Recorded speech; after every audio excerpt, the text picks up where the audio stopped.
Halo, selamat pagi pemirsa. Selama 30 menit ke depan kami telah menyiapkan sejumlah informasi menarik.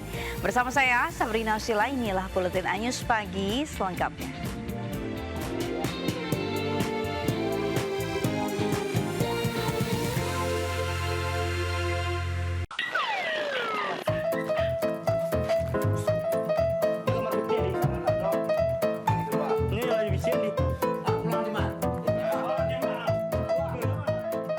Ada-ada aja maling di kawasan Padang Utara, Kota Padang ini. Wow! Lihat aja Cekiders, ngapain juga dia ngumpet di bawah tempat tidur? Oh no! Sepertinya pelaku mencoba menghindari polisi yang datang untuk menangkapnya. Oh no! Jadi bikin sedih penghuni rumah kan? Oh no! Maling motor bernama Diman ini sudah 1 bulan diuber polisi karena terlibat kasus pencurian kabel tower. Oh no! Nggak tanggung-tanggung, pelaku sudah beraksi di belasan tempat di Kota Padang. Wow!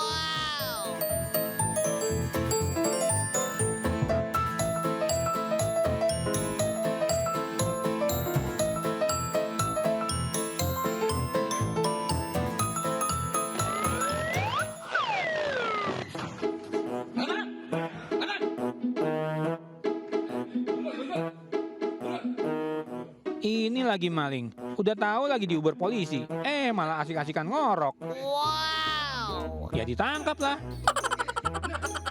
Maling bernama Kekes ini sebelumnya terlibat pencurian 4 buah cincin emas berlapis batu berlian milik seorang yang baru dikenalinya.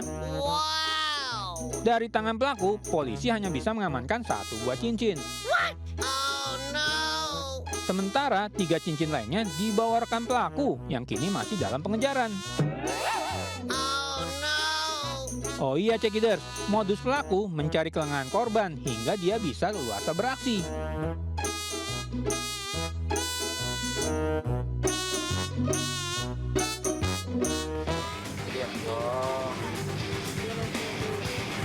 Inilah rekaman CCTV detik-detik seorang mama pelaku pencurian masuk ke dalam sebuah toko butik pakaian di Jalan Andi Petarani, Turi Kale, Kabupaten Maros, Sulawesi Selatan. Pelaku berpura-pura sebagai pembeli dan kemudian melihat-lihat sejumlah pakaian yang terpajang. Bahkan pelaku juga sempat menyadari dirinya terekam CCTV, kemudian menghindari dan menjauh ke area yang tak terjangkau kamera pengawas. Pelaku memilih pakaian yang hendak dicuri sambil memantau karyawan toko yang tengah melayani pembeli lainnya. Setelah merasa aman, pelaku mengambil 2 pakaian gamis senilai 2 juta rupiah yang disembunyikan di dalam pakaian pelaku, lalu kabur usai membayar pakaian yang dibelinya dengan harga ratusan ribu rupiah. Harganya yang satunya 2,1, yang satunya 285. Itu Modusnya seolah-olah dia mau belanja. terus Terus dipilih-pilih nih yang mahal-mahal kayaknya. Dato dia tahu itu yang mahal kah atau tidak, terus diambil nih yang dia sembunyikan di mana, Bu? di dalam bajunya. Oh, tapi dia modusnya itu berbelanja juga atau Iya, berbelanja.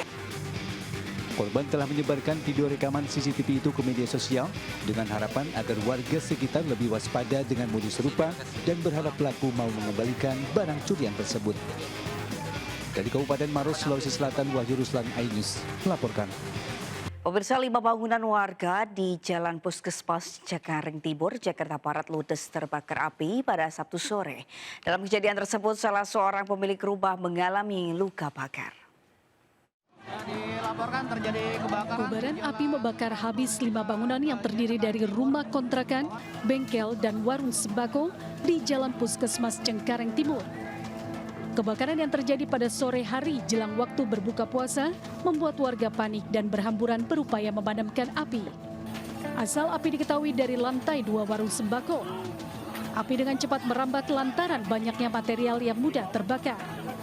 Dalam kejadian ini, pemilik warung sembako mengalami luka bakar di bagian punggung dan tangan.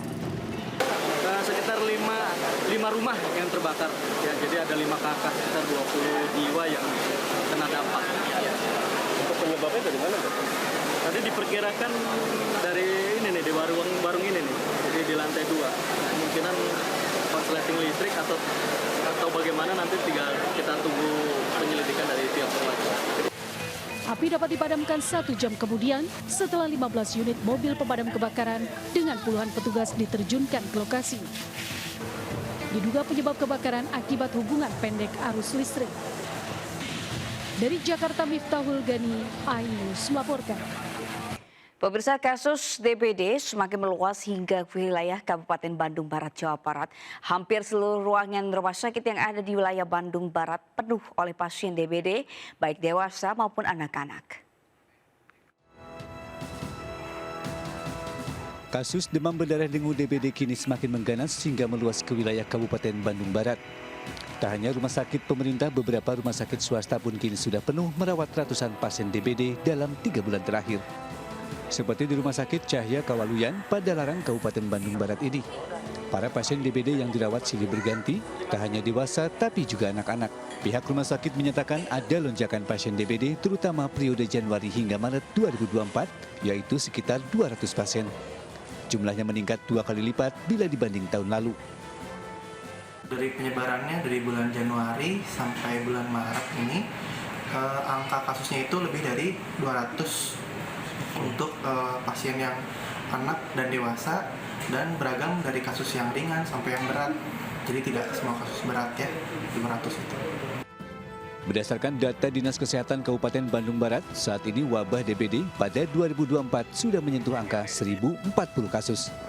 Selain Padalarang, 3 wilayah penyumbang tertinggi di Bandung Barat yakni Cililin, Cipongkor, dan Lembang. Faktor cuaca saat masa transisi ke mudik hujan menjadi penyebab perkembangbiakan jentik nyamuk Aedes aegypti sehingga kasus DBD meningkat. Dari Bandung Barat, Yuwono, iNews melaporkan. Pemirsa, banjir yang telah menerjang beberapa wilayah di Demak dan Pati, Jawa Tengah sudah mulai surut. Meski ada sebagian wilayah masih tergenang banjir. Akibatnya sebagian ruas jalan Pantura rusak dan sebagian warga memberikan bantuan berupa makanan untuk berbuka puasa. Inilah kondisi jalur Pantura di kawasan Kecamatan Karanganyar, Demak, Jawa Tengah. Sebagian ruas jalan rusak terkelupas akibat diterjang banjir. Lempengan jalan aspal yang tebal terlihat berserakan di sebagian ruas jalan Pantura.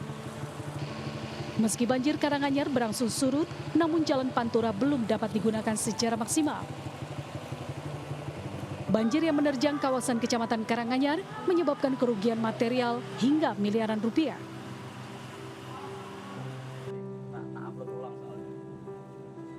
Di Pati, Jawa Tengah, banjir yang masih mengenangi beberapa titik membangkitkan kepedulian komunitas pemandu lagu yang tergabung dalam 7 Up Pati menunjukkan sikap kepeduliannya kepada korban banjir. Mereka menyalurkan langsung bantuan berupa nasi kotak, mie instan, dan air mineral untuk warga Desa Minto Basuki, Kecamatan Gabus yang terisolir. Sedikitnya 200 rumah warga diterjang banjir dengan ketinggian mencapai 1,5 meter. Bahkan di area persawahan ketinggian air mencapai 3 meter, hal tersebut membuat aktivitas warga lumpuh total. Para pemandu lagu berharap pemerintah dapat segera langsung turun tangan, melihat dan mendatangi warga yang terisolir, serta memberikan bantuan kembali. Tim Liputan iNews melaporkan.